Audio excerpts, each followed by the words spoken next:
Ako po si Miss Winnie at ito ang ating kwento. Hindi lahat ng mambabarang ay masama. Yun po ang nais ko sanang ipaalam sa lahat na buong akala nila porket may nalalaman ng kapangyarihang itim ang isang tao ay masama na kagad. Kadalasan, sa barang nagsisimula ang kwento ng isang pag-ibig na wagas. Ako po si Ava, 48 anyos, at nais ko pong ibahagi sa inyo ang kwentong personal kong karanasan noong dalaga pa lamang ako, taong 1997. Kamamatay lang ng aking mga magulang nang kupkupin ako ni Lola Rita. Nag-iisa na lamang siya sa buhay, mayaman at matandang dalaga. Ang pagiging mapera niya ay simple lamang. Malaki man ang bahay niya ay luma na, kaya parang haunted house. Wala din siyang utusan maliban sa akin. Hindi ko nga maintindihan kung bakit siya hindi nakapag-asawa, gayong napakaganda naman niya. Sa katunayan po niyan, kahawig niya ang namayapang si Gloria Romero. Ang alam ko lang, sa ibang bagay naging abala si Lola Rita at yun ay ang pambabarang. Lola Rita, kailan ka ba titigil sa ginagawa mo? Halos araw-araw ka na lang na nakakulong dyan sa kwarto mo. Palagi kang nakatitig sa salamin. Mamaya niyan matunaw ng refleksyon mo dyan. Iha, apo, hindi ko pwedeng iwanan ng salamin. Alam mo yan, kailangan manatili ako rito. Halos hindi ka na po kasi kumakain eh. Kahit sumubo ka man lang para malamanan niyang tiyan niyo. Kanina pa nakahanda ang pagkain niyo eh. Baka mamaya lumamig na ito. Mamaya na. Lalapit naman ako sa iyo mamaya eh. Lola, wag nang matigas ang ulo. Sige ka, hindi po darating ang Prince Charming mo kapag hindi ka kumain. Ava, hindi magandang biro yan. Alam mo naman yon, hindi ba? Kahit kailan, wag mong gagawing biro ang hindi na siya darating. Alam ko sa puso ko kung anong binitiwan naming pangako sa isa't isa. Pasensya na po, Lola. Paano naman po kasi ayaw niyong kumain eh? Oras na makita kayo ng hinihintay niyong prinsipe, malamang aatras siya sa takot dahil namayat kayo. Ay hindi. Gagawin ko ang lahat mapanatili lang na magandang itsura ko. Kung kinakailangan magsakripisyo na naman ako ng isa pang buhay, gagawin ko. Palagi na lang ganito ang usapan namin araw-araw. Sa mahabang panahon na binabantayan ko si Lola, palagi na lang niyang nababanggit ang tungkol sa kanyang prinsipe, ang kanyang tunay na pag-ibig. Kaya naman maski ako, nangangarap na rin. Matanda na si Lola. Alam ko ang kanyang pinagdaanan. Ang mga lihim niyang dapat sana ay ibinaon na sa limot, binigyan niya ng halaga. Umaasa na sa araw-araw niyang pagsusumikap ay matatagpuan niya ang tunay na pangarap. Minsan nang nabanggit sa akin ni Lola na noong kadalagahan niya, nagkahiwalay sila ng lalaking pinakamamahal niya. Na siya ang napasakay sa tren nung papatakas na sila sa kalupitan ng kanilang mga magulang. Samantalang naiwan naman si Alberto sa kanilang lupang sinilangan. Ayon pa sa lalaki, wag na raw siyang aalis saan man siya naroon ngayon. Hahanapin siya ni Alberto at magsasama na sila habang buhay.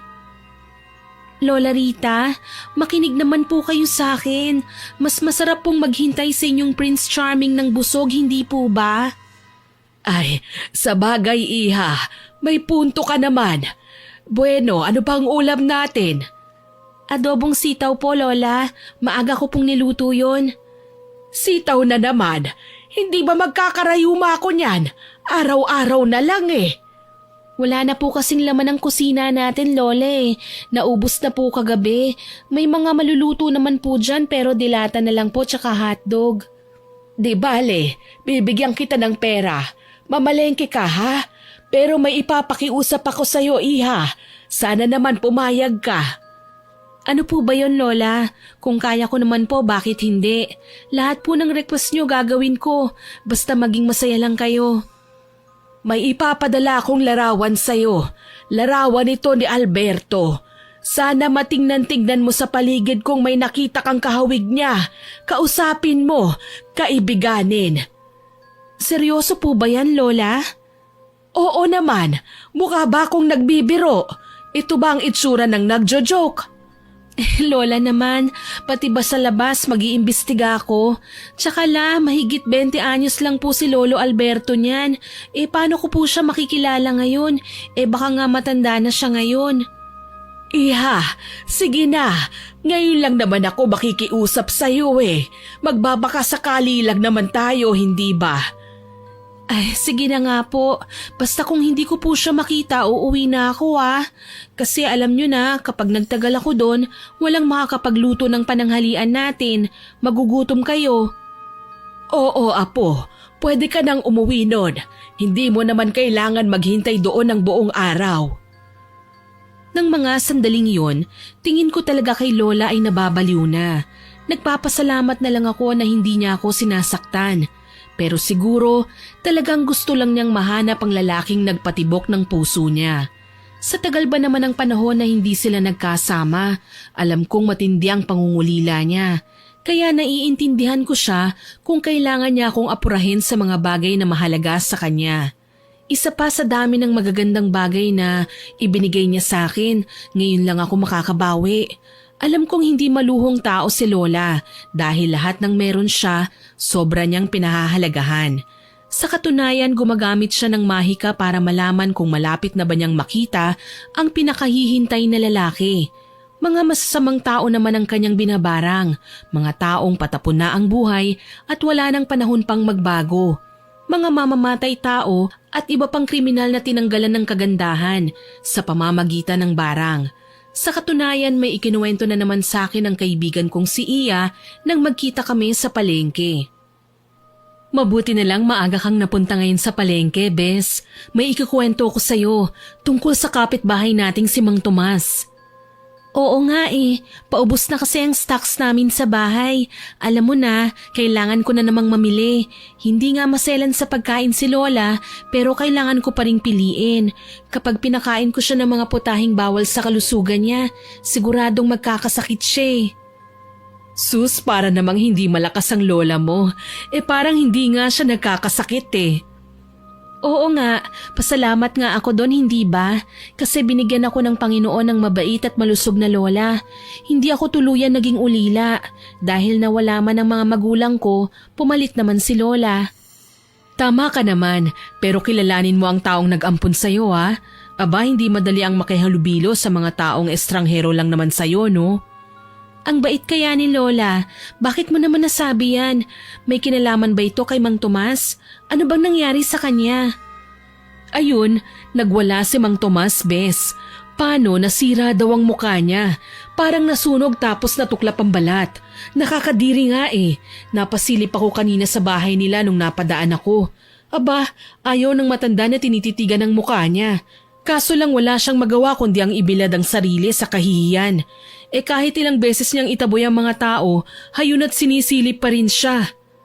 Baka naman nahihiya siyang makita ng ibang tao ang paso niya sa muka. Kahit nga naman wala tayong kakaibang nararamdaman sa mukha natin, talagang mahihiya tayo kapag napagdidiskitahan, hindi ba? Hay nako, ang sabihin mo, Bes, nakarma na si Mang Tomas dahil sa mga pinaggagawa niya. Kilalang masamang tao ang matandang yun Siguro panahon na para magbayad siya ng mga atraso niya. Bakit? Ano bang kasalanan ni Mang Tomas? Hindi mo ba alam? Bali-balitang hired killer si Mang Tomas. May natagpuan ngang bangkay sa bungad ng barangay natin Ang sabi, siya raw ang nakitang huling kasama ng biktima. Nakuhanan pa nga ng fingerprint niya ang bangkay ng biktima Sinubukan siyang kasuhan kaso lang walang mapatunayang ebidensya. Palibhasa malakas ang kapit niya sa mga nasa pwesto. Ano naman ang koneksyon ng pagkakasakit ni Mang Tomas sa mukha dahil sa nangyari? Siya nga raw ang pumatay. Ang slow mo naman Malamang binarang siya ng mga kaanak ng biktima. Para pagdusahin, nakulong na siyang dapat kaso lang nakapiyansa. Tapos hindi na na-follow up yung kaso niya kaya naging malaya. Kung ako ang tatanungin, mas mabuti nga yung mabarang siya, hindi ba? Nang magtanda naman. Tama ka nga, kaya nga ako talagang magiging masaya ako kapag may nakilala akong mambabarang Lahat siguro ng taong aapihin ako ipababarang ko. Grabe ka naman. Halika na nga, mamili na tayo. Mamaya niyan maubusan na tayo ng mura Malapit lang din kina Lola Rita ang tinitirhang bahay ni Iya. Mga ilang bloke lang mula sa amin kaya nagkakasabay kami sa paglalakad papunta sa palengke. Baku-baku pa ang kalsada noon. Maraming puno sa tabi ng kalsada kaya kahit hanggang 10:00 ng umaga ay mahamog pa rin sa daraanan. Marami ng tao nang dumating kami sa palengke. Sari-sari ang mga paninda doon. May sariwang isda at mga gulay, mga bagong katay na karne at dry goods. Abala ang lahat sa pamimili. Maging si Iya na katabi ko lamang kanina, isa na sa nakikipagtawaran para sa presyo ng gusto niyang isda. Ako naman tinungo ang stall ng mga karne. May listahan naman akong dala kaya alam ko na kagad kung ano ang bibilhin ko. Napansin kong magandang klase ng karne ng baboy at manok ang ibinebenta ng isang babae. Lumapit ako kagad para magtanong. Ale, magkano po ito? Sumagot ang ale at sinabing mura lang daw. Pinili ko ang mga parte at bumili ng 1 kilo. Pagkabayad ko, pumihit ako patalikod para sana lumipat naman sa ibang tindahan nang mabangga ako ng kung sino. Muntik ko nang mabitawan ang dala ko kaya inis kong sininghala ng kung sino mang bumangga sa akin. Magdahan-dahan ka naman. Ano ba yan? Ang laki-laki ko na nga, hindi mo pa ako nakita. Pasensya na, miss. Nagmamadali kasi ako. Hindi ko naman sinasadya eh. Ayos lang naman na magmadali. Grabe lang kasi sa parting kailangan mo akong banggain. Hindi ko talaga sinasadya. Nagsorry na nga, hindi ba? Napaangat ako ng tingin at nalaglag muli ang panga nang mapansing tila pamilyar sa akin ang mukha ng lalaking kaharap ko, Miss Winnie. Tuloy nanginginig na napadukot ako sa bulsa ng suot kong pantalon at kaagad na ikunumpara ang lumang larawan ng lalaki mula sa kanya. Ay, sandali! Mukhang pamilyar ka sa akin ah. Miss, alam ko na yung modus mo. Magpapanggap kang naatraso ko tapos magpapabayad ka, no? Ano? Hindi ako ganyang klaseng tao ah. Ano pa bang ibang rason mo at kinakausap mo ko ngayon? Aba, nagmamadali ako, miss. Wala akong oras para makipaglokohan. Teka, sandali lang kasi. Hindi naman kita pipigilan kung hindi mahalaga ang sasabihin ko sa'yo eh. Alam kong ikaw to. Ano? Hindi pwedeng maging ako yan, miss. Nakabarungang lalaki sa larawang yan. Mukha ba akong makaluma? Sa tingin ko nga, kung kikwentahin ang tagal ng pagkakupas ng litratong yan, kaedad din ng lolo at lola ko, no? Pero para kayong pinagbiyak na bunga. Ikaw ang lalaking hinahanap ng lola ko. Hindi nga kasi ako yan.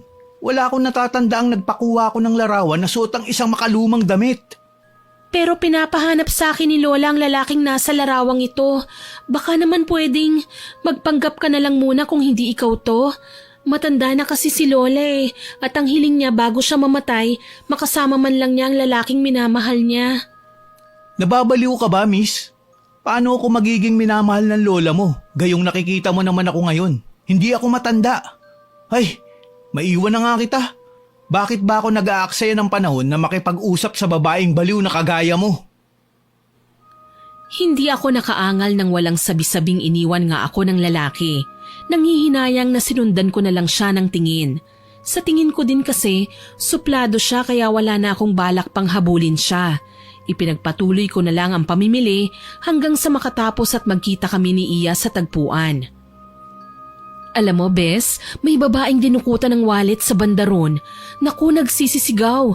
Malaking halaga raw ang laman ng pitaka niya. Pati nga ako nakihabol eh. Kaso lang, mabagal akong tumakbo. Hindi ko naabutan. Pero may mga kalalakihan namang naglakas ng loob na tumulong. Talaga? Naku, nahuli naman ba? Hindi eh. Ang bilis tumakbo. Kaso lang mukhang mahihirapan na silang hanapin yun. Dayo daw kasi. Dayo na kinabisado ang pasikot-sikot sa lugar natin kaya nalamangan sila. Abusado na talaga ang mga tao ngayon ano. Wala na silang pinipili. Kahit malalaki naman ang katawan, mas ginugusto nilang gumawa ng masama. Oo nga eh. Mga taong ayaw magbanat ng buto at umaasa lang sa pinagkakakitaan ng iba. Mga walang hiya talaga. Naku, buti na lang hindi ako nadukutan. Kapag nagkataon, mamamatay na sila sa titig ko pa lang. Hay nako, tama na nga yan. Ang mabuti pa umuwi na tayo. Magluluto pa ako ng pananghalian eh. Mabuti pa nga, nakaka-high blood talaga ang mamalengke.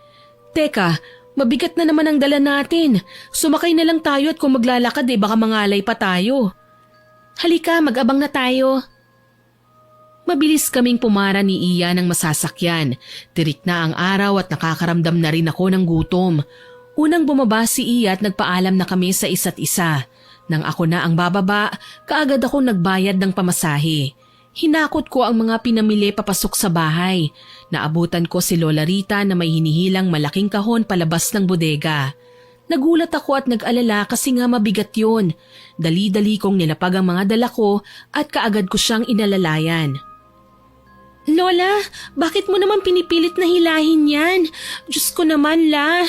Tingin ko nga sa'yo hirap na eh. Hayaan mo na ako, Apo. Kailangan kong halongkatin ulit ang mga naitabi kong gamit ni Alberto. Ilalagay ko lang sana sa ibaba ng cabinet na yan. Parang palamuti, ganun ba?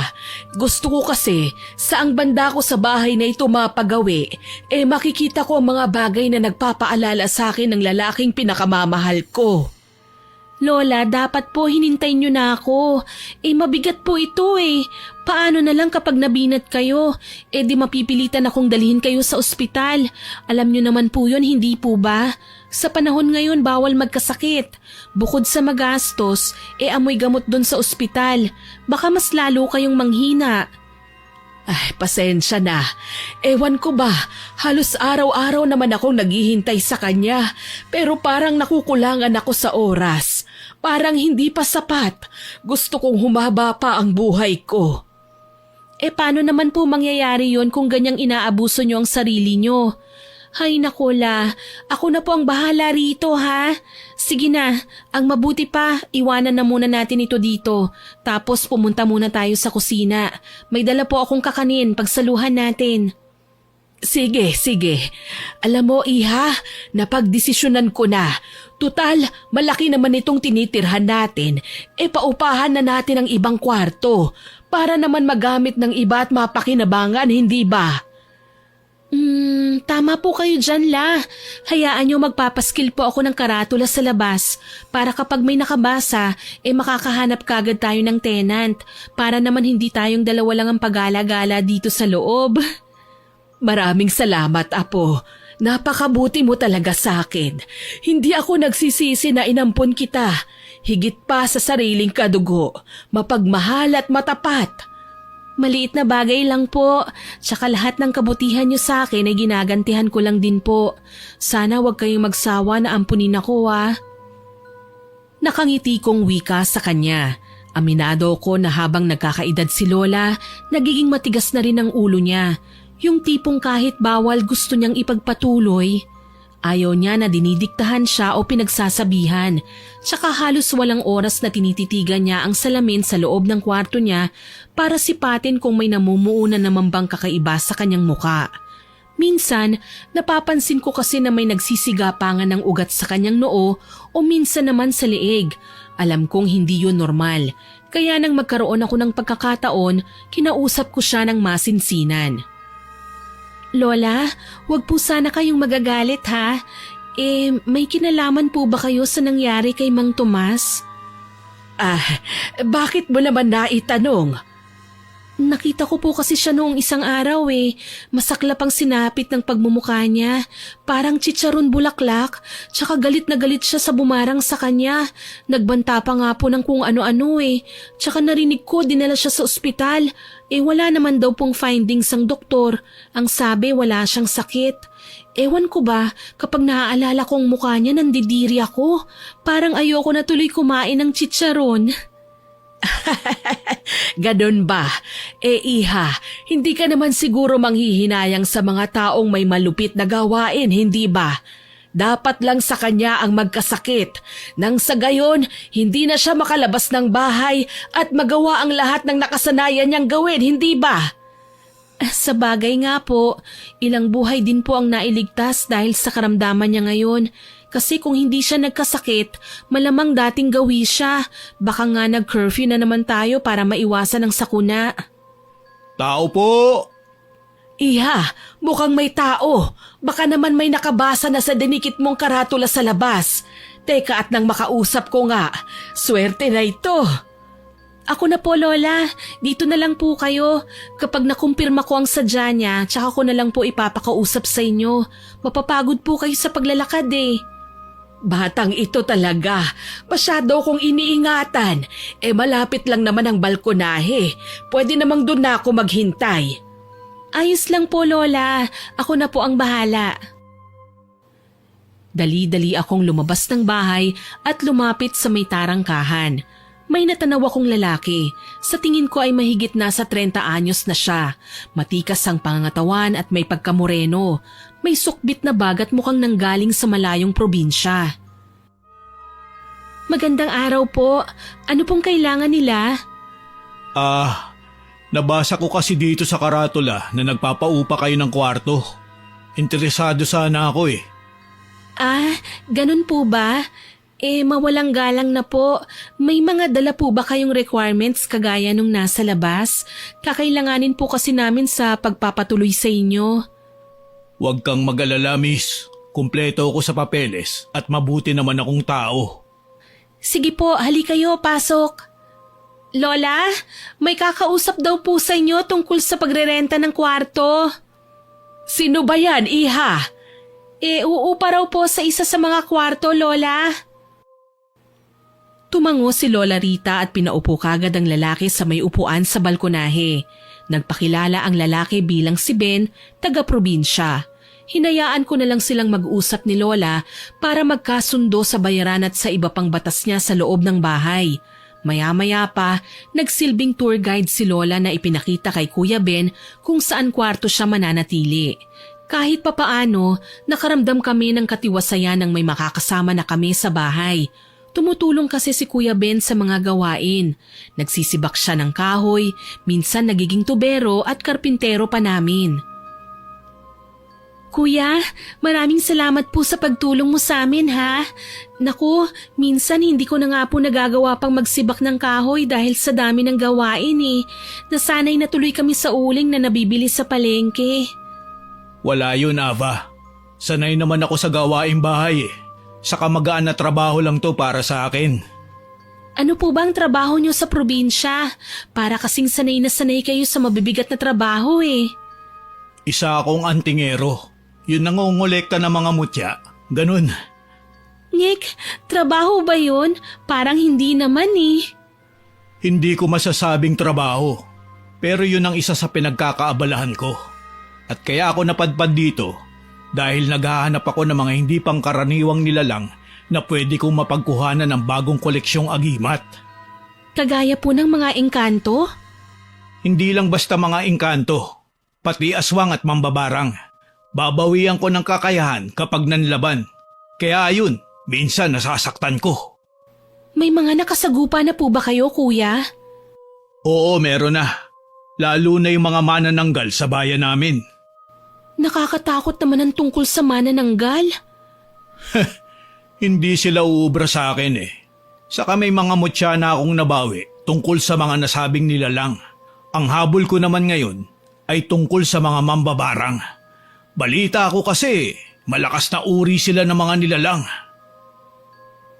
Bigla akong napalunok sa narinig ko mula kay Kuya Ben. Hindi siya isang ordinaryong tao. Kung ganoon, delikado si Lola Rita sa presensya ng antingero. Halos pabulong na lamang nang magpasya kong magpaalam sa kanya. Si Lola Rita kagad ang tinumbok ko.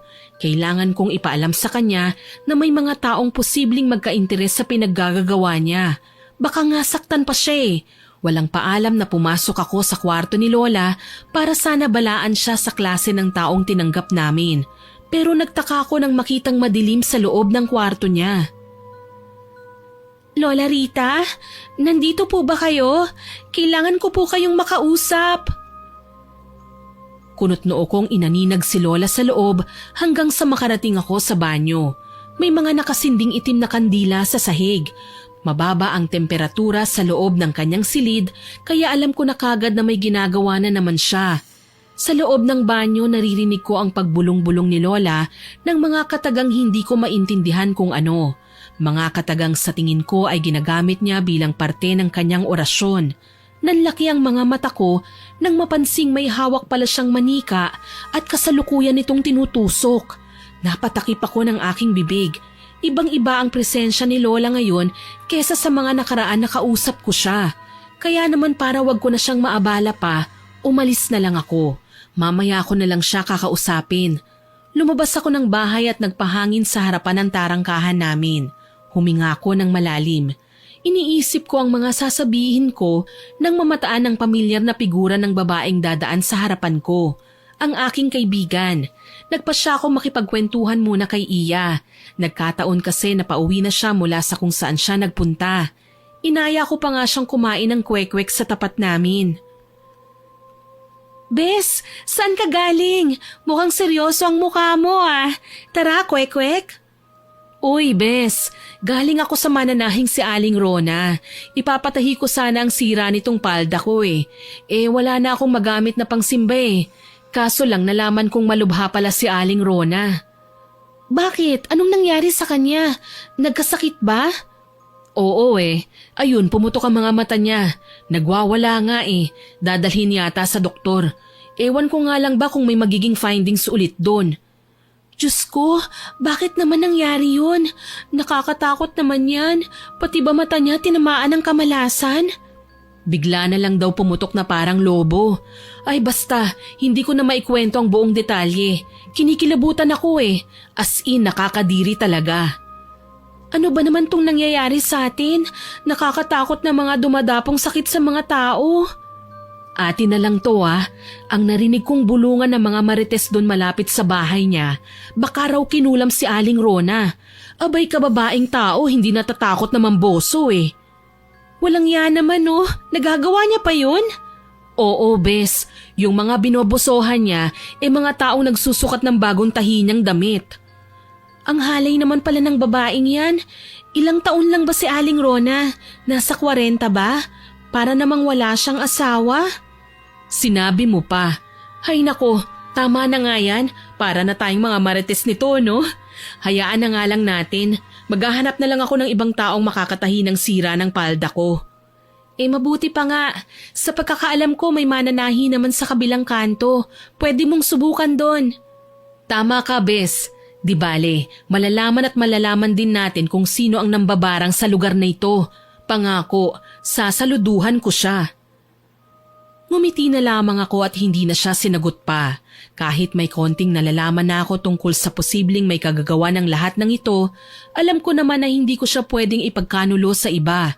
Hindi ko mapapatawad ang sarili ko kapag naipahamak ko siya kaya mas maiging wala na akong maibahagi pang detalye. Matapos ang pag-uusap naming yon, pumasok na ako sa bahay.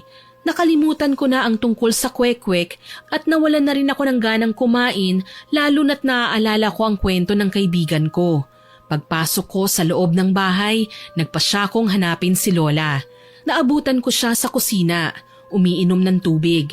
Hindi ko makita si Kuya Ben kaya nilapitan ko si Lola. Lola Rita, mabuti po at nandito ka na. Iha, nariyan ka lang pala. Kanina pa kita hinahanap eh. Pasensya na po, Lola. Lumabas kasi ako ng bahay eh. Nagkwentuhan kami saglit ni Iya. Napadaan kasi siya galing sa mananahi. Bakit po, Lola?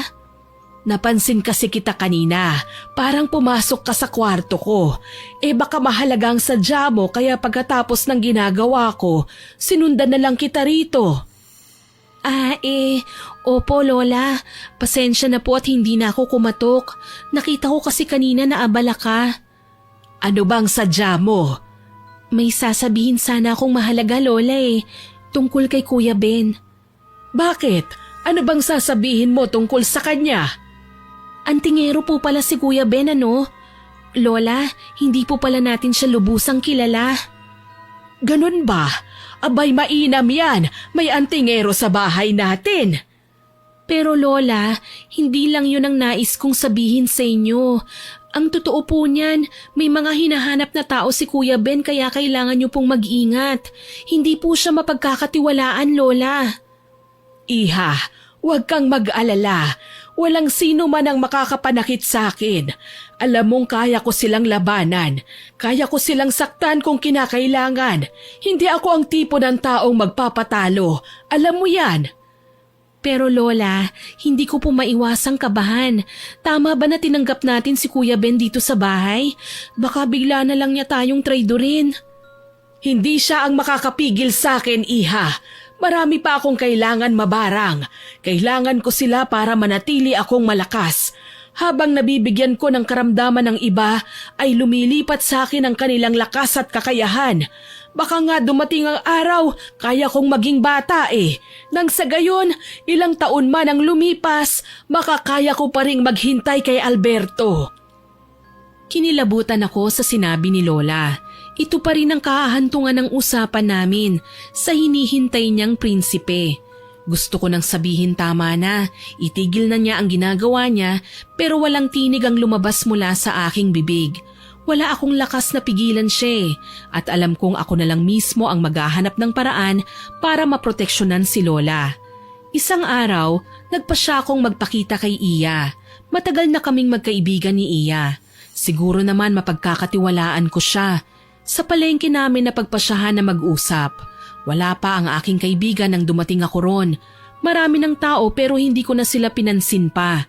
Naupo ako sa isang stall ng putuhan at bumili ng makakain. Nakaharap ako sa umuusok na mainit na tsokolate at puto sa mesa nang lumapit sa akin ang isang lalaking may pamilyar na muka. Muntik na akong mapamulagat nang makita ang lalaking kamukha ni Alberto. Naupo na lang bigla sa katapat kong upuan. Ikaw? Ikaw ang babaeng nakabanggaan ko nung mga nakaraang araw ah. Ako nga. Bakit? Anong problema? Natatandaan ko. Sinabi mong ako ang hinahanap ng lola mo. Kung hindi ako nagkakamali, Alberto ba ang pangalan ng lalaking hinahanap mo? Sabi mo hindi ikaw yun, hindi ba? Tsaka paano mo nalamang Alberto ang pangalan ng matandang lalaking kailangan kong makausap? Bakit pinag-interesan mo pang itanong sa akin yun ngayon? Kilala mo ba siya?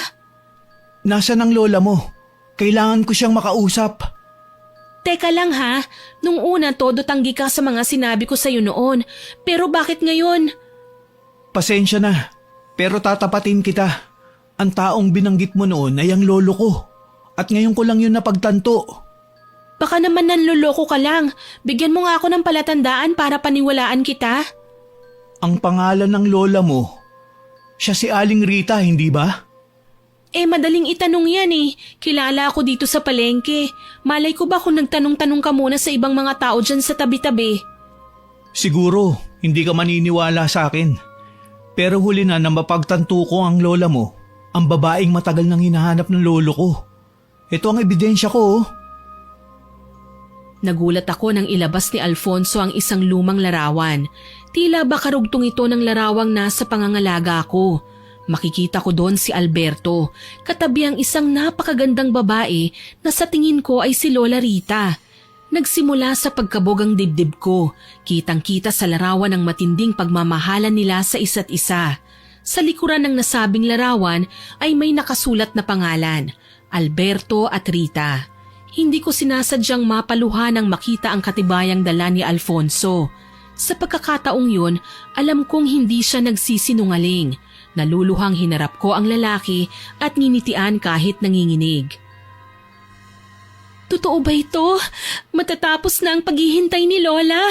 Masaya ako para sa kanya. Sobrang saya. Nasaan ba siya ngayon? Pwede ko ba siyang makausap? Para naman maipaalam ko sa kanya ang sadya ko. Sige, isasama kita sa bahay. Naroon si Lola Rita. Sigurado ako matataranta na naman yun sa natuklasan ko ngayon. Teka lang miss, hindi ko pa alam ang pangalan mo eh. Pwede ba kitang makilala? Ako si Ava. Lola lang ang tawag ko kay Lola Rita. Pero hindi niya ako tunay na apo. Ampon lang niya ako.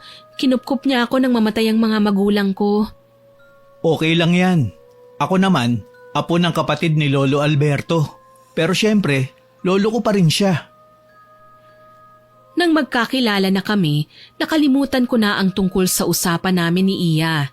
Naisip ko, mas mahalaga kasi ang sadya ni Alfonso kesa sa sadya ko kay Iya. Pwede ko namang ipagpaliban yun ngayon at itakda na lang sa ibang araw. Tsaka nagbilin ako sa tindera ng putuhan na may importante kong nilakad kaya hindi ko na siya nahintay. Pagdating sa bahay, naabutan ko pang dinidiligan ni Lola Rita ang mga paborito niyang orchids sa bakuran. Kaagad kong tinawag ang kanyang atensyon. Lola Rita, nasan po kayo? May mahalaga po akong sasabihin sa inyo, Lola. Oh, apo, nariyan ka na pala. Bakit ba sumisigaw ka at... Alberto? Lola? Umahagulgol na kaagad na nilapitan ng matanda ang kasama kong lalaki. Hinawakan ang pisngi nito at hinagod. Makailang beses na tinitigan, sinisigurong totoo ang kanyang nakikita at hindi basta namamalik mata lang. Alberto, ikaw na ba yan? Bumata ka. Nagtagumpay ka ba? Paano mo nagawa ito? Pasensya na po, Lola Rita. Nagkamali po kayo. Hindi po ako si Alberto. Ako po ang apo niya, si Alfonso. Tama po ang sinabi niya, Lola. Siya po ang apo ng lalaking matagal mo nang hinihintay. Kung hindi ikaw si Alberto, nasan siya, iho? Matagal na panahon ko nang hinihintay ang minamahal ko. Sana naman hayaan mo kung makausap at makasama na siya ngayon. Iyon na nga po eh. Kailangan niyo siyang makita. Kung ayos lang po sa inyo, isasama ko po kayo ngayon sa probinsya. Pero ang sabi niya, wag akong umalis dito. Nakakasigurado ka ba sa sinasabi mo, iho? Baka naman niloloko mo lang ako. Hindi na po niya kayang bumiyahe, Lola. Kaya pasensya na po kung kayo ang kailangan dalhin ko sa kanya. Sige, sinabi na niya ang bagay na yan at hindi ako tatanggi. Makikipagkita ako sa kanya. Iha, maghanda ka na at magbihis. Babiyahe tayo ngayon sa probinsya. Makakasama ko na ang Alberto ko. Agad-agad, Lola? Wala na tayong kailangang sayangin na panahon. Pupuntahan ko na kagad ang lalaking nag-iisang nagpatibok ng puso ko. Wala akong nagawa kundi ang sumang-ayon sa sinabi ni Lola. Naiintindihan ko naman siya. Matagal na niyang hinihintay si Alberto. Ngayong tadhana na mismo ang naghanap ng paraan para magkita silang dalawa, tatanggi pa ba ako? Gusto ko naman na maging masaya ang lola ko, kaya makalipas ang ilang minuto, naririnig ko na si Lola Rita na kinakausap si Kuya Ben para sa iilang araw niyang pananatili na muna sa bahay. Maliban pa ron, kapitbahay naman namin ng chairman ng aming barangay at kinausap din namin para proteksyonan ang aming bahay. Pumayag naman ang butihin naming kalapit-bahay kaya kahit papaano napanatag ang aming loob. Sakali man na medyo matagalan kami sa lugar na pupuntahan namin.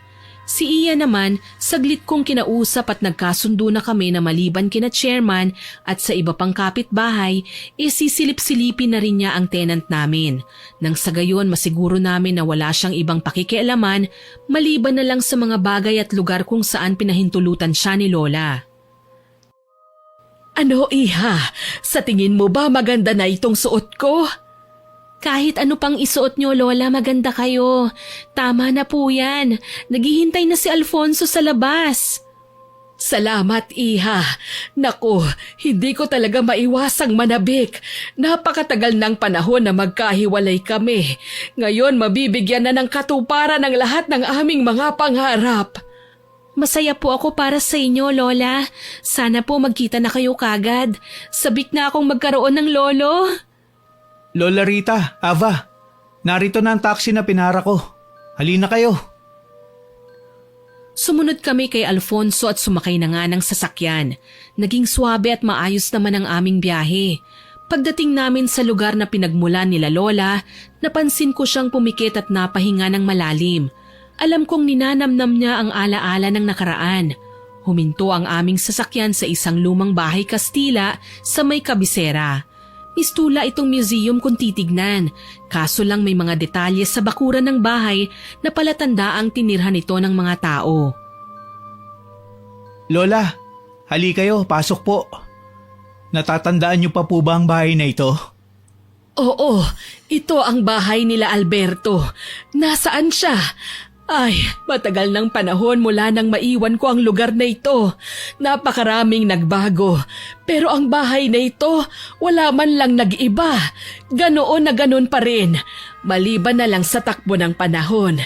Nararamdaman kong malayo na kami sa mapanghusgang mga mata ng bawat tao at mamamayang minsan na kaming kinutya at ginawang masama. Nasa loob po. Hinihintay kayo. Lola, hawakan na po kita para hindi ka mahirapan. Nakakapanibago si Alberto. Bakit kaya hindi niya tayo sinalubong? Dati apo, nakagawian na ni Alberto ang salubungin ako sa tuwing darating ako sa aming tagpuan. Ang totoo niyan, ito ang unang pagkakataong makakapasok ako sa bahay ng pamilya niya.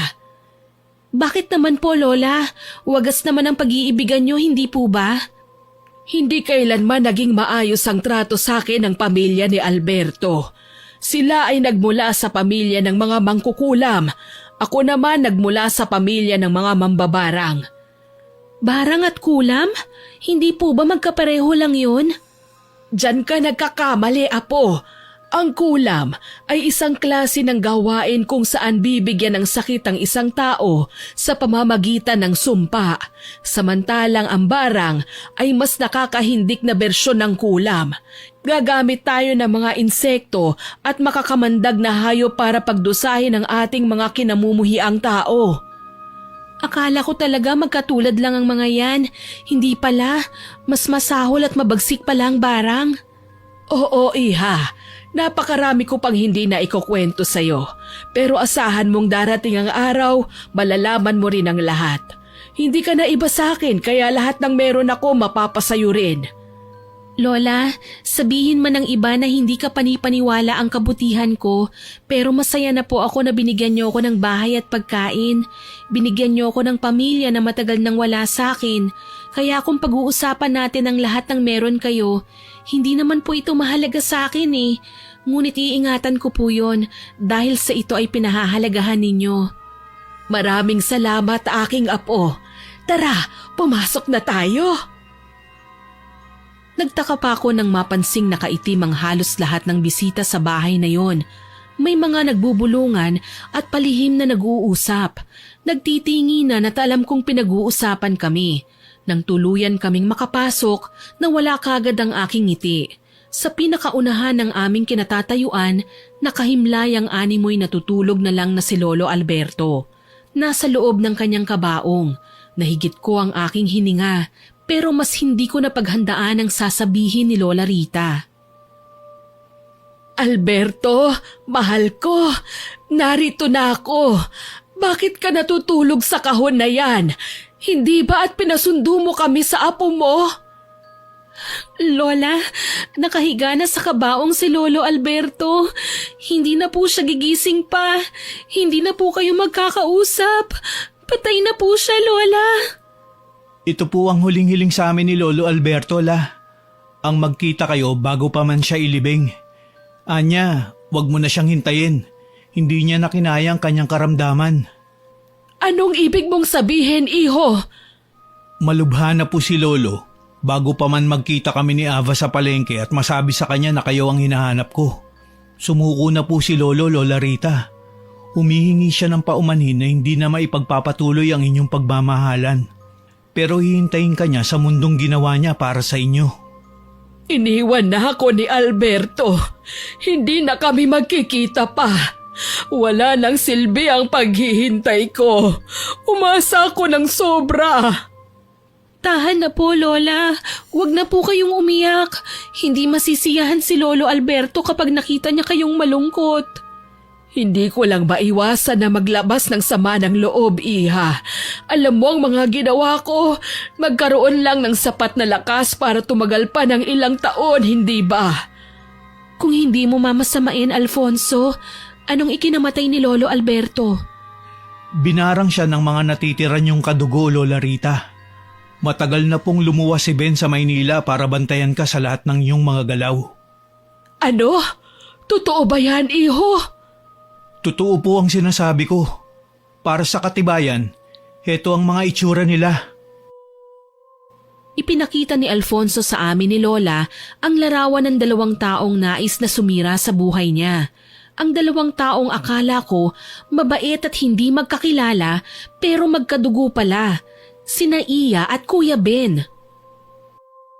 Kilala ko ang 2 ito. Tenant namin ang isa, habang ito namang babae ay kaibigang matalik ni Ava. Totoo yan, Alfonso. Kung gayon, Lola, nilinlang nila tayo. Ang ating bahay, ang mga mahalaga kong gamit. Kailangan mapaalis ko si Ben sa bahay ko. Walang ya. Bakit niloko ko ni Iya?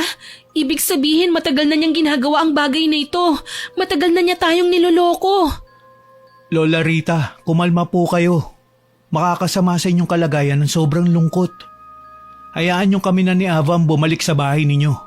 Pangako, poprotektahan ko mga bagay na pinahahalagaan niyo ni Lolo. Maraming salamat, iho. Hindi ko akalain ganun na lang kung magmalasakit ka sa akin. Tatanawin ko itong malaking utang na loob. Lola, nangako ako kay Lolo Alberto, kaya wala kang dapat na ipag-alala. Magagawa kong depensa ng lahat ng meron kayo.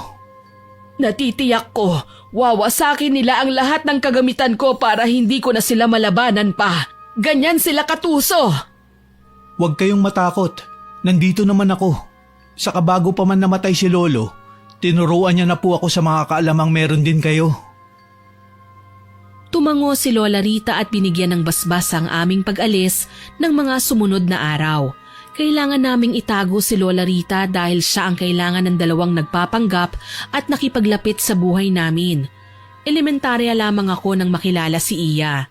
Paanong wala akong napapansing kakatwa sa mga kinikilos niya? Pagdating sa bahay, tahimik lang kaming dumaan sa likurang bahagi ng tarangkahan. Halos hindi kami humihinga ni Alfonso habang pinakikiramdaman ang paligid. Sa may kusina, naririnig kong nagtatawanan sina Kuya Ben at Iya. Iiyak ang matandang yon pagdating niya. Wala nang lalaking pinakamamahal niya. Nabarang ko na eh. Magaling kapatid. Alam ko naman na kaya mong gawin yun eh. Ayaw ka nga lang pagkatiwalaan ni Mama, kaya nga pinatakas na kita sa bahay natin para mauna kang makipaglapit sa ampon ni Rita. Isa pa yun, tatanga-tanga din eh. Hindi ko nga alam kung nagbabait-baitan lang ba siya o sadyang nahihibang na siya sa kakasuporta sa lola niyang hilaw. Huwag mo nang alalahanin si Ava. Madali lang madispatcha ang babaeng yun. Nakakuha ka ba ng mga gamit niya? Hindi pa nga eh, nakalakang kwarto niya. Pati na rin ang silid ng matandang hukluban, sarado rin. Huwag kang mag-alala. Bubuksan ko yan mamaya. Mukhang matatagalan pa ang 2 sa probinsya. Malamang magluluksa pa sila, ngangawa pa. Tapos marami pang kaartihan sa katawan bago pa ipalibing ang matandang binarang mo. Tigil na gigil ako sa aking mga narinig. Hindi ko akalaing sa lahat ng kabutihang naibigay ni Lola sa 2 taong ito, balak pa nila kaming traidorin at saktan. Aktong susugod na ako nang basta na lang akong hinawakan ni Alfonso sa braso. Huwag kang sumugal, Ava. Kapag nalaman nilang narinig mo ang lahat ng sinabi nila, hindi ka na talaga aabuti ng umaga. Kita mo nga, hinahanapan ka nila ng mga gamit nang mabarang na habang maaga pa. Hayop talagang Iya na yan. Nagtiwala ako sa kanya. Tinuring ko siyang kapatid. Tapos malalaman ko, plano pala nila ang lahat. Hayaan mo na. Gagawa na lang tayo ng paraan para maitaboy natin silang 2. Basta wag na wag kang susugod. Maaalarma sila agad at baka mabihag tayo.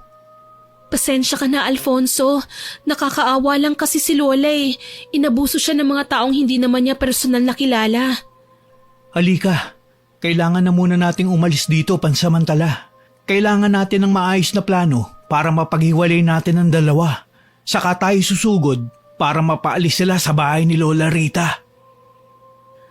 Pumayag ako sa pinayo sa akin ni Alfonso.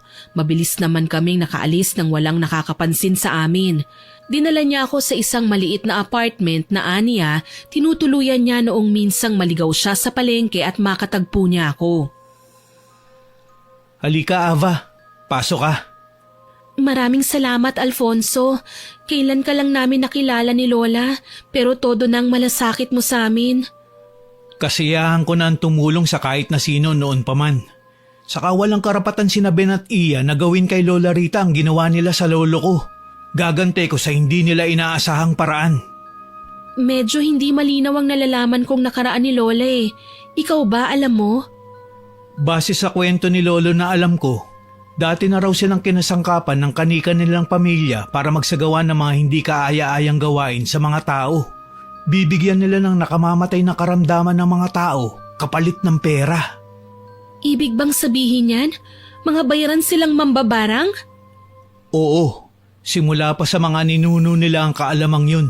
Kaso lang, hindi ginusto ni na Lolo at ng nobya niya ang gumawa ng mga ganitong klaseng bagay. Nagmamahalan sila. Natatakot na kapag nagpatuloy ang masasamang gawain nila ay bumalik sa kanila ang karma. Nagpasyang magtanan ng dalawa. Kaso lang, noong araw na sasakay na sila ng tren, nagkagulo dahil may nakapagsabing paalis na sila ng bayan. Sa galit ng mga tao, tinugis nila sina Lolo at Lola. Grabe naman pala ang pinagdaanan nila. Kung tutuusin wala silang kasalanan. Napilitan lang silang gawin ng mga bagay na labag sa kanilang kalooban. Kaya nga nagkahiwalay sila eh. Ano nang sumunod na nangyari? Piniling magpaiwan si Lolo. Ginawa niya yon para mailigtas si Lola Rita at makatakas ng tuluyan. At nabubuhay sila sa pamamagitan na lang ng sumpaan. Kaya hindi sumusuko si Lola at patuloy pa rin sa paghihintay kay Lolo Alberto. Tama ka. Dapat nga makikipagkita na si Lolo kay Lola.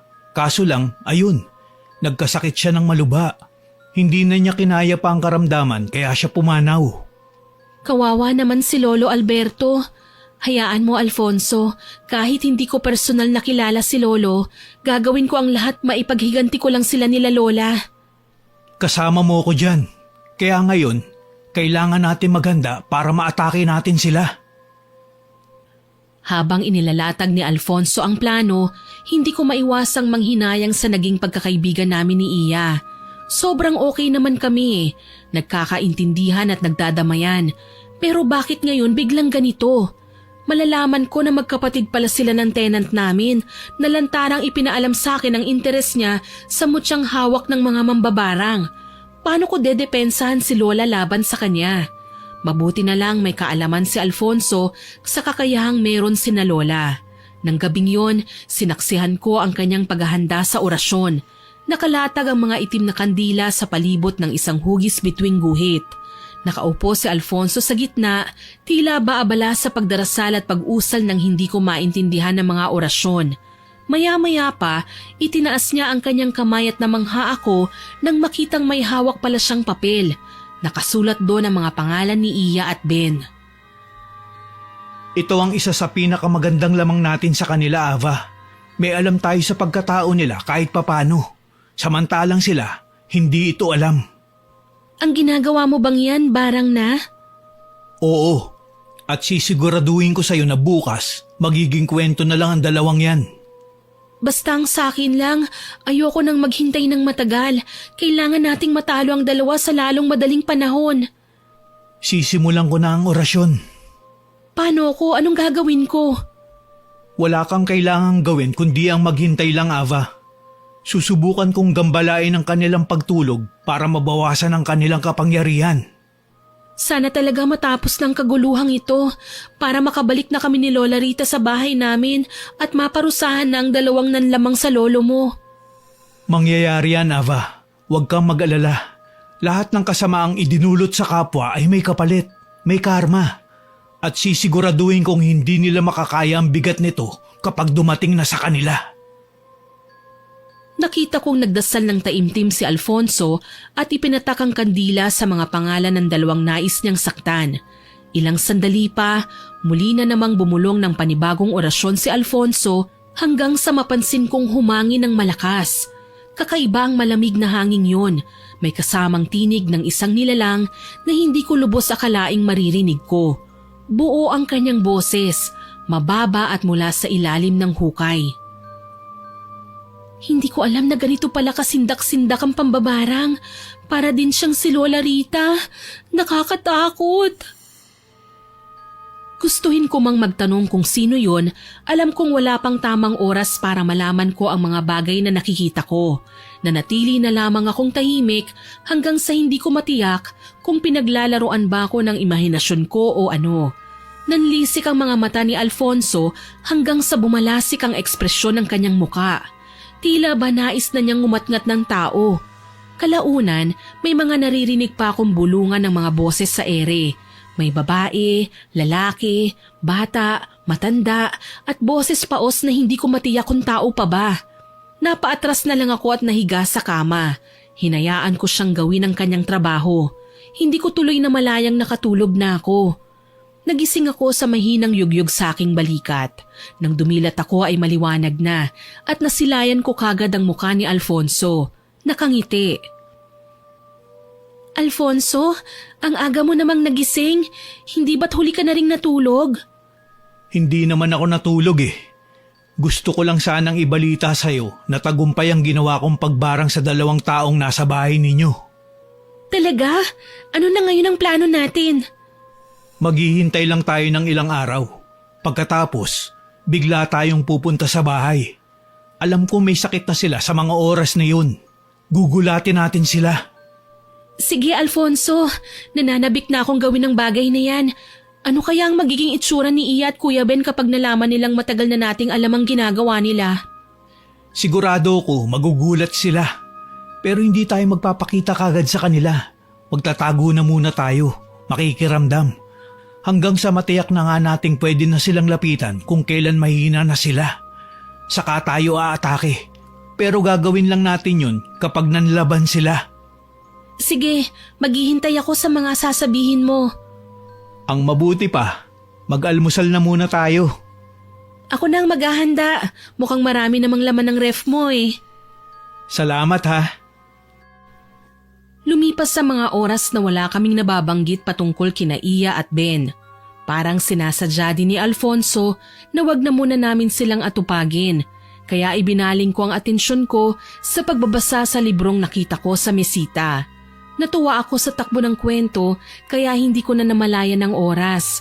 Nakatulog ako sa pagbabasa ng gabi na. Nagtaka ko dahil tahimik ang paligid. Sinubukan kong hanapin si Alfonso pero wala siya sa paligid. Hanggang sa mabasa ko ang sulat na iniwan niya sa mesang kainan.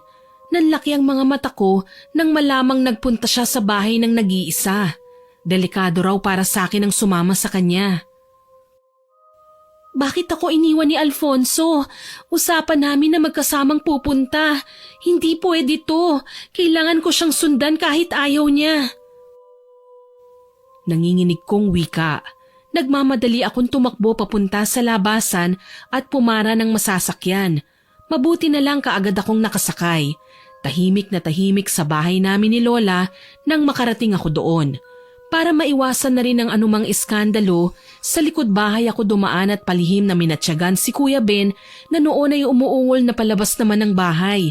Para hindi ako makita, dali-dali akong nagtago sa mayabong na halamanan. Bakit ganito? May mga mutya na akong pinangangalagaan. Bakit tinablan pa din ako ng karamdaman? Kuya, tulungan mo ko. Sobrang sakit na talaga ng tiyan ko. Hayop na Alfonso na yan. Akala niya, nagtagumpay na siya. Kuya, ang tiyan ko! Bakit ba kasi hindi natin mabuksan ang kwarto ng matandang hukluban? Alam kong nasa loob ang mga gamot na pwede natin gamitin para gumaling. Anong ibig sabihin ng kinikilos nila Kuya Ben at Iya? Kung tama ang pagkakarinig ko, marahil si Alfonso nga ang may kagagawa ng pagkakasakit nila. Hayop talaga ang Alfonso na yan. Paano niya nagawang palakihin ng ganito ang tiyan ko? Ano kuya, puputok ba to?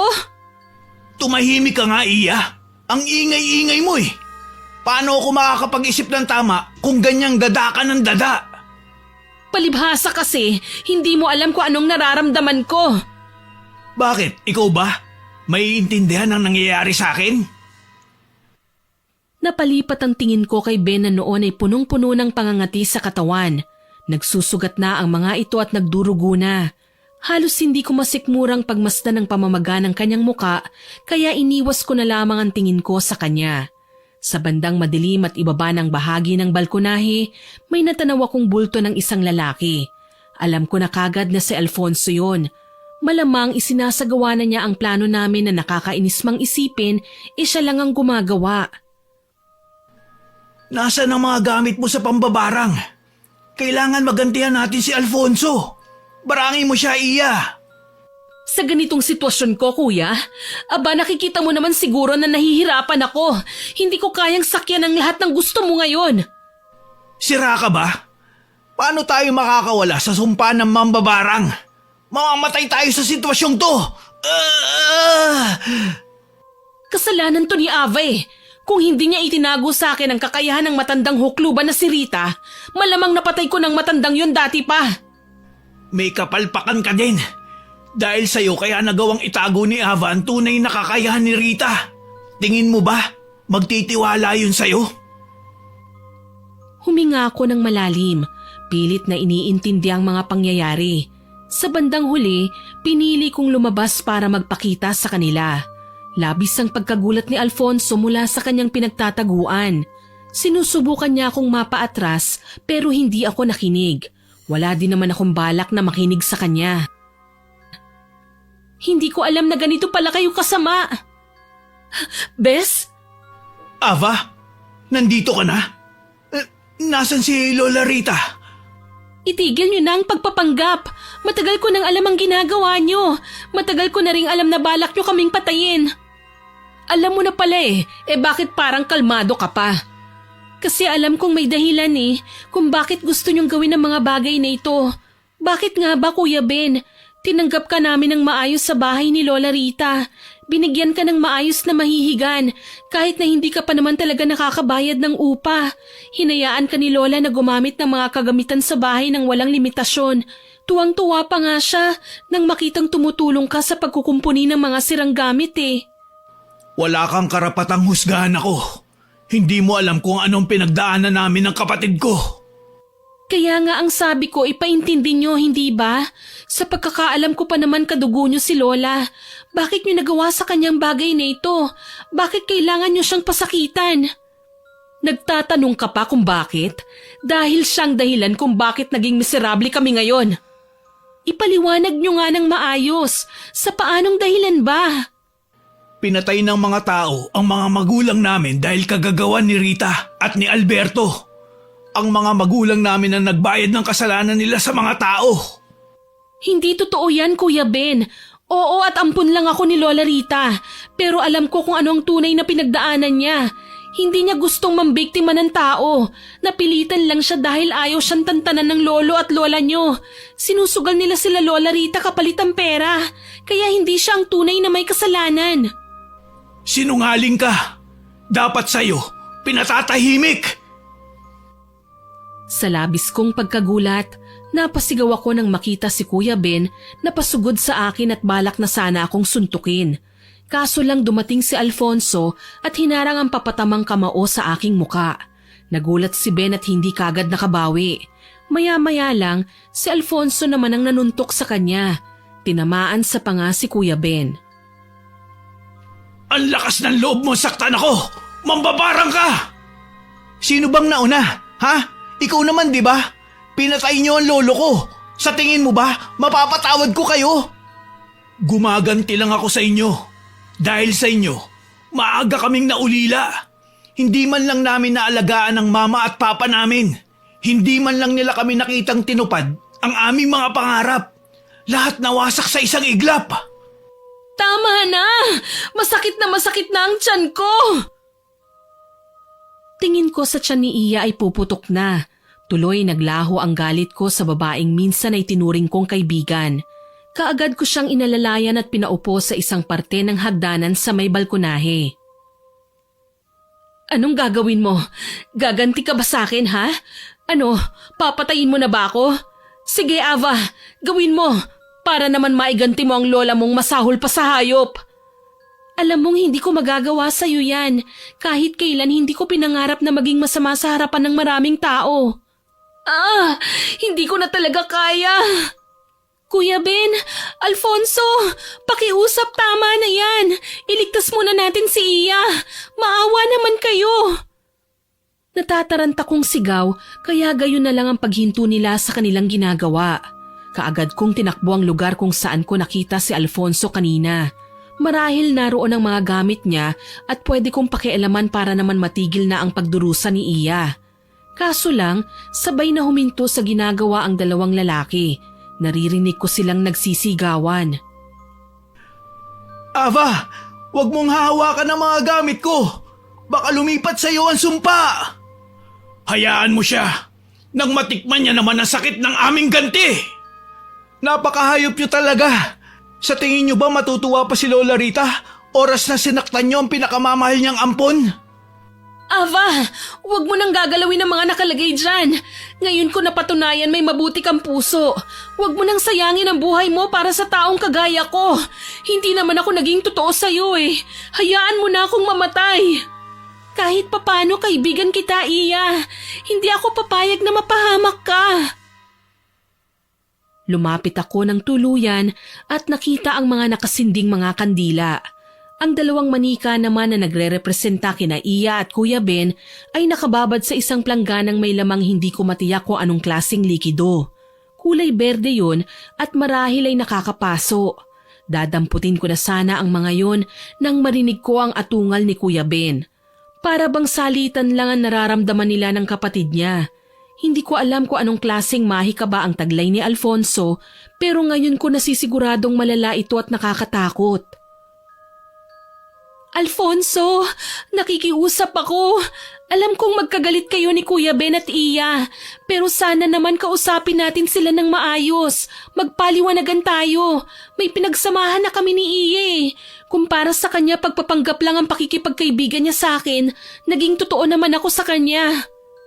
Ava, Iya, minahal kita ng parang tunay ko ng kapatid, kaya malulungkot ako kahit ano pa man ang mangyari sa'yo. Huwag mo sanang isipin na nagpapabilib lang ako dahil hindi ko magagawang isakripisyo ang buhay mo para sa larong ito. Ang nangyari sa nakaraan, parte na yun ng noon. Hindi na natin dapat pa dinadala sa ngayon. Bakit ba kahit inapi na kita, napakabait mo pa rin sa akin. Nakukonsensya tuloy ako sa lahat ng ginagawa ko. Huwag mo nang isipin yon, Iya. Ang mabuti pa, kumbinsihin natin sila na magbati na. Alam ko naman na magagawa pa nating ayusin ang lahat ng ito eh. Sa bagay, tama ka. Maaayos pa natin ang mga naging pagkakamali natin. Ang mahalaga, magkapatawaran tayo. Niyakap ko si Iya sa kabila ng katotohanang nahihirapan na siya sa kanyang karamdaman.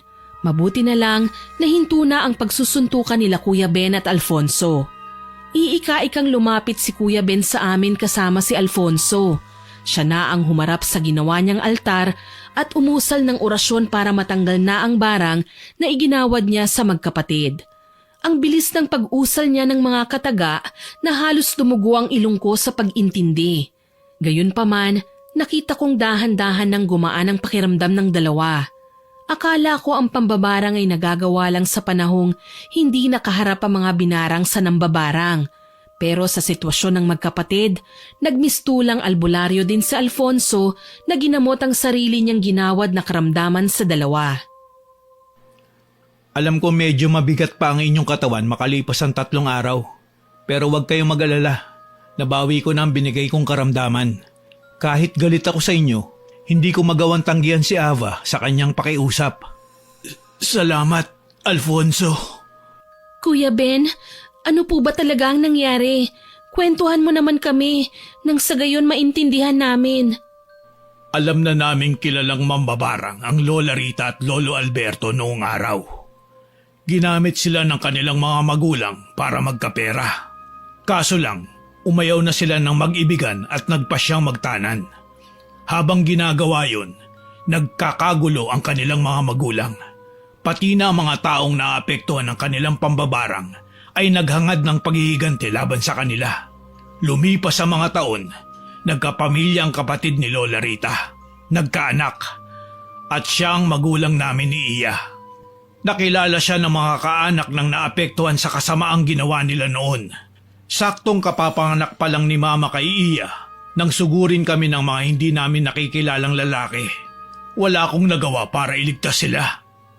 Ibig mo pong sabihin, pinatay sila kahit matagal na panahon nang nakalipas? Oo, hindi naman nakakalimot ang mga tao. Nagtanim sila ng sama ng loob. Ang dapat sana napaparusahan ay sina Lola Rita, na ibaling kina Mama at Papa. Patawad po kuya, hindi namin alam. Tsaka kahit huli na para magpaliwanag, gusto ko pong sabihin na sapilitan lang ang ginawa nila lolo at lola para sa kanilang mga magulang.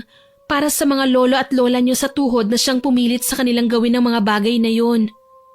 Ako naman, gusto kong humingi ng paumanhin sa lahat ng nagawa ko. Pumasok pa ako sa bahay ni Lola Rita nang walang paalam. Ayos lang yon, Iya. Mga apo naman kayo ni Lola Rita eh. Kaya maiintindihan niya ang mga nagawa ninyo. Kailangan nating humingi ng tawad kay Lola, kuya. Wala naman talaga siyang kasalanan sa atin eh. Ang pagkakamali lang ng mga taong nang atraso sa atin, sina Mama ang pinaghigantihan nila. Tama kayo mga apo, at alam kong mahihirapan na kayong patawarin ako. Nagulat kaming lahat nang dumating si Lola Rita at mukhang nabawasan na ang lungkot sa kanyang mga mata.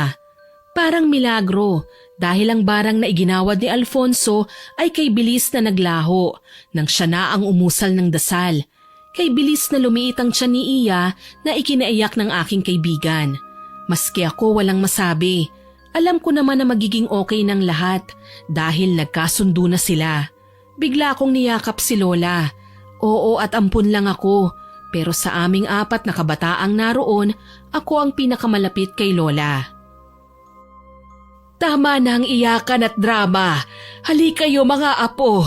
Pumasok tayo sa bahay. Sa tagal kong naghintay kay Alberto, hindi ko naranasang magkapamilya. Hindi ko alam kung ano ang pakiramdam ng may apo. Baka naman pwedeng kayo na muna ang alagaan ko ngayon? Opo naman Lola. Gusto rin po namin kayong makilala. Bago po ang lahat, Lola, gusto kong humingi sa inyo ng pasensya. Alam ko pong naging masama akong apo. Ako pa naman sana ang panganay, pero masahol pa ako sa batang kinakailangang gabayan. Iho, lahat naman tayo nagkakamali. Pwede tayong magsisi at magbago para naman maituwid natin ang nagawa nating hindi naman dapat. Nagyakapan kaming 5 dahil sa sinabi ni Lola. Hindi ko akalain na may mas ibubusilak pa pala ang puso niya para sa lahat ng apo niyang nagkamali. Susunod na sana ako sa kanila papasok ng bahay nang may maalala ko. Ay, Lola, teka lang po.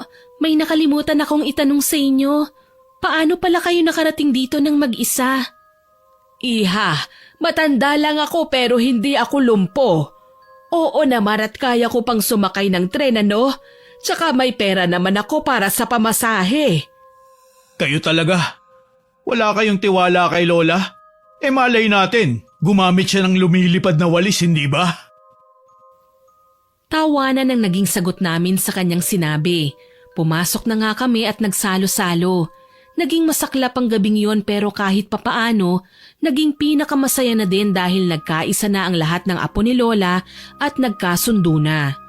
Makalipas ang ilang araw, naging maayos naman kahit papaano ang aming pagsasama. Tuluyan nang gumaling sa kanilang karamdaman sina Kuya Ben at Iya. Naghilom na ang kanilang mga sugat at wala nang nakakahindik na bukol sa kanilang mga katawan. Magkakasabay pa na umuwi kaming lahat sa libing ni Lolo Alberto. Kaso lang, may natuklasan akong hindi ko alam kung masisindak ba ako o matutuwa. Nalaman ko kasi yon nang pumasok ng walang paalam sa kwarto niya sa bahay nila Lolo Alberto.